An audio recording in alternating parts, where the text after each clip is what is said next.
हाय दोस्तों, नमस्ते प्रणाम। मैं रीना तिवारी और ममता तिवारी के चैनल पर आप लोगों का स्वागत अभिनंदन वंदन करती हूँ। तो हम दोनों देवरानी जेठानी बेटा विवाह गीत लेकर आई हूँ। तो प्लीज आप लोगों से विनती है, आप लोग फुल आवाज के साथ सुनिए और ज्यादा से ज्यादा अपना सपोर्ट बनाइए और ज्यादा से ज्यादा इस चैनल को लाइक शेयर सब्सक्राइब कीजिए। जो लोग नए हैं आप लोग जुड़ जाइए और आइए हम दोनों देवरानी जेठानी आप लोगों को बेटा विवाह गीत सुनाने जा रही हूँ। आप लोग सुनिएगा जरूर और अच्छा लगे तो लाइक शेयर सब्सक्राइब जरूर कीजिएगा। मलिया जागावैया अपन मालिनिया रे उठा मालिनी भय भीनु सर रे ललनवा रे उठा मालिनी भय भीनु सर रे ललनवा पछवा उलटी जावा चितवै मालियावा रे चितवै मालियावा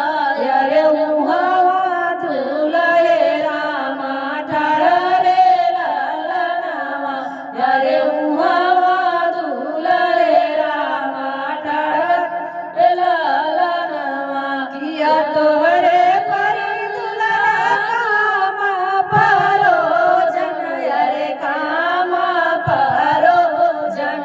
रे किया तोरा परला बियाह रे ललनवा रे किया तोरा परला बियाह रे ललनवा नाही मोरे परलैया काज परो जन रे काज परो जन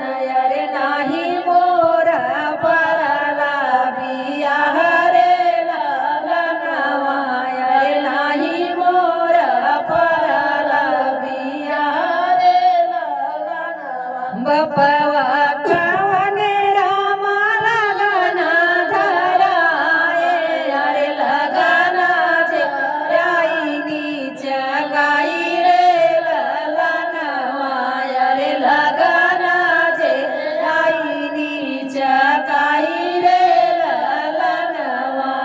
कगजा के मौराजी नी मोरे मलिया रे गजा मोरे मलिया रे बूंदा पर से गली जाई रे ललनवा रे बूंदा पर से गली जाई रे ललनवा ऐसन मोरा तू गजा मोरे मलिया रे गजा मोरे मलिया रे धुआं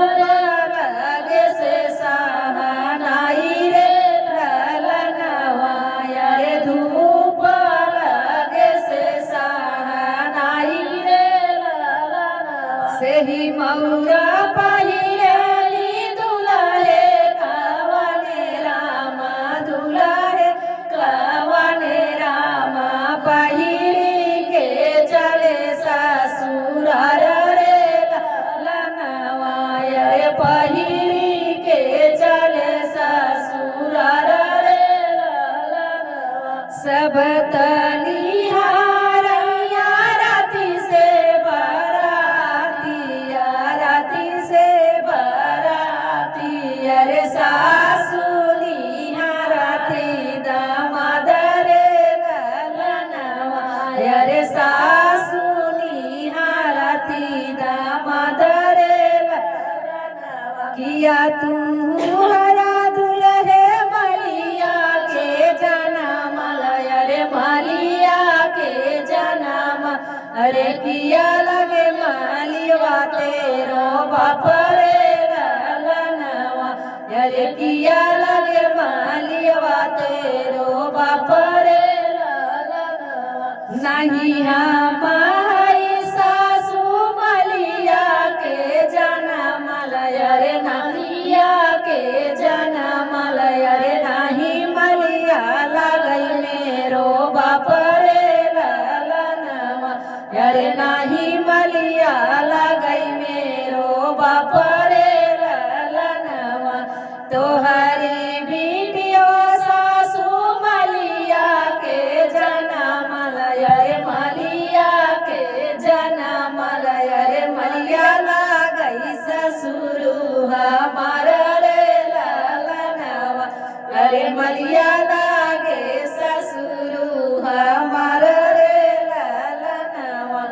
दोस्तों। ये ऐसे जवाब देते हैं दूल्हे से। ये विवाह गीत कैसा लगा प्लीज आप लोग कमेंट बॉक्स में अपनी अपनी राय जरूर दीजिएगा दोस्तों। फिर मिलती हूँ किसी नए वीडियो के साथ, तब तक के लिए बाय बाय।